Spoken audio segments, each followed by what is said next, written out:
मुंबईतल्या नालेसफाईत घोटाळे झाल्याचे आरोप सिद्ध करावेत, अन्यथा मुंबई भाजपचे अध्यक्ष आशिष शेलार यांनी राजीनामा द्यावा असं आवाहन शिवसेना खासदार राहुल शेवाळ यांनी दिलंय। शेलार हे महापालिकेची बदनामी करत असल्याचा आरोपही त्यांनी केलाय। अरे आप मराठी का सम्मान करो, यह 100% बात सही है। ये बताइए, हर कोई यहां पर बैठा हुआ या मुंबई में रहने वाला उसका सम्मान करेगा, लेकिन आप उसके पीछे आड़े पर डराने का प्रयास करोगे तो उस डराने के विरोध में भारतीय जनता पार्टी 100% खड़ी होगी। ये बात मैं स्पष्ट करना चाहता हूं।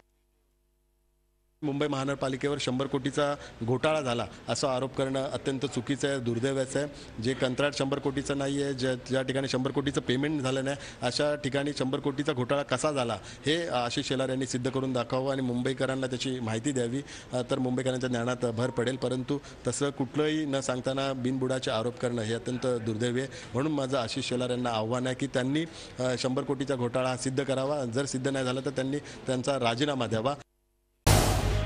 झी 24 तास रहा एक पाऊल पुढे।